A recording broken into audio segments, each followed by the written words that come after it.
saya sendiri merasakan bahwa memulai bisnis di desa itu gagal gitu, gagal total. Dan dua yang saya mulai di 2 tahun pertama itu sudah saya hentikan semua, dan saya menemukan bisnis yang lain yang lebih menghasilkan dan menurut saya nyaman. Teman-teman, halo, ini kontenku yang ke-8. Jadi pada tahun 2022 bulan Agustus saya memutuskan resign dari tempat kerja, di mana waktu itu gaji saya sudah 7 juta per bulan, sudah sebagai karyawan tetap selama 3 tahun 6 bulan. Tapi saya memutuskan resign untuk pulang ke kampung dan ingin tinggal di desa. Tentu saja sebelum pulang ke desa saya sudah menyiapkan jauh-jauh hari, sekitar mungkin 6 bulan sebelumnya ketika saya masih bekerja itu, bagaimana nanti di desa saya bisa menghasilkan uang. Saya merencanakan bisnis. Waktu itu saya sudah menyiapkan ada dua bisnis yang mau saya jalankan. Kemudian saya resign, pulang bulan Agustus, dan pada bulan Oktober saya sudah mulai jalan bisnisnya dengan modal, kalau nggak salah total 30 juta. Saya sudah merencanakan 2 bisnis sekaligus. Waktu itu pada tahun 2022 masih sangat potensial untuk menjalankan bisnis online.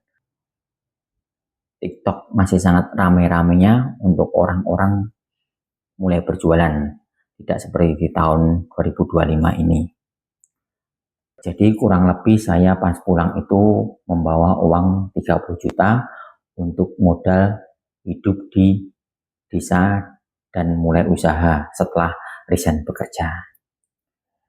Nah, waktu itu saya sangat optimis untuk jualan peralatan dapur dari kayu. Saya modal 5 juta rupiah. Kemudian saya juga membuka toko kios kecil, alat tulis sekolah. Modalnya kurang lebih sekitar 15-20 juta.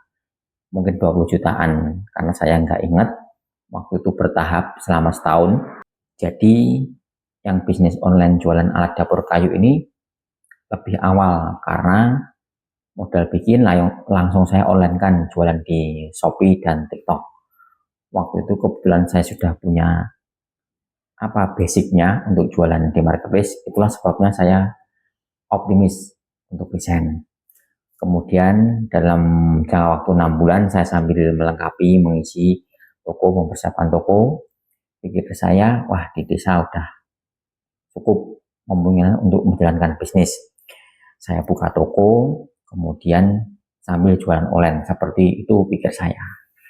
Sebenarnya jalan, tapi entah kenapa setelah 6 bulan kok hasilnya itu ada sih yang beli, tapi hasilnya tidak cukup lah buat hidup gitu.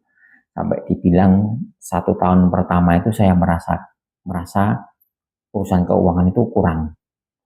Kadang-kadang juga jadi sedikit masalah dengan keluarga, dengan istri ketika keuangan kurang, seperti itu. Tapi di tahun ke-3 mau menuju ke-4 ini, alhamdulillah sudah menemukan usaha yang cukup mapan. Tapi bukan di 2 bisnis yang saya jalankan sebelumnya. Waktu itu setelah 1 tahun saya mencoba bertahan, di tahun kedua bisnis jualan online sama toko saya kok malah makin gak jelas arahnya. Bisa dibilang berantakan sih, dari apapun, dari manajemen keuangan, produksi, stok barang, bahkan untuk jam buka toko saya pun itu berantakan sekali. Kadang-kadang saya tutup, saya tinggal seperti itu, karena saya sendiri yang nunggu ya kan. Saya tutup, saya tinggal. Terus jualan online juga makin lama makin sepi, nggak ada yang beli.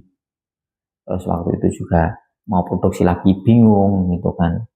Baru laku 1 juta, jadi masih sisa barangnya sampai sekarang masih ada, masih 4 jutaan. Akhirnya ya beberapa saya bagi-bagikan secara gratis saja, seperti itu. Jadi menurut saya pelajaran yang terpenting yang saya ambil dari kegagalan itu, bahwa sebenarnya sepertinya ya setiap orang itu ketika menjalankan bisnis baru itu pasti ada di fase gagal. Kayaknya hampir nggak ada yang langsung sukses gitu kan. Mungkin banyak cerita-cerita sukses yang disampaikan di YouTube ya, yang mungkin memotivasi, tapi di balik itu pasti ada kegagalannya. Nah, karena tentu siapa sih yang suka dengan kegagalan? Makanya jarang orang yang menceritakan tentang kegagalannya itu, lebih diekspor yang suksesnya, berhasilnya, biar orang lain terinspirasi bagaimana memulai bisnis di desa. Saya sendiri merasakan bahwa memulai bisnis di desa itu gagal gitu, gagal total. Dan dua yang saya mulai di 2 tahun pertama itu sudah saya hentikan semua, dan saya menemukan bisnis yang lain yang lebih menghasilkan dan menurut saya nyaman. Teman-teman, sekian cerita saya dari resign, kemudian sekarang bisa tinggal di desa di tahun ketiga mau keempat. Bagaimana di 2 tahun pertama saya mengalami kegagalan yang tidak sesuai harapan, seperti itu. Sekian, terima kasih.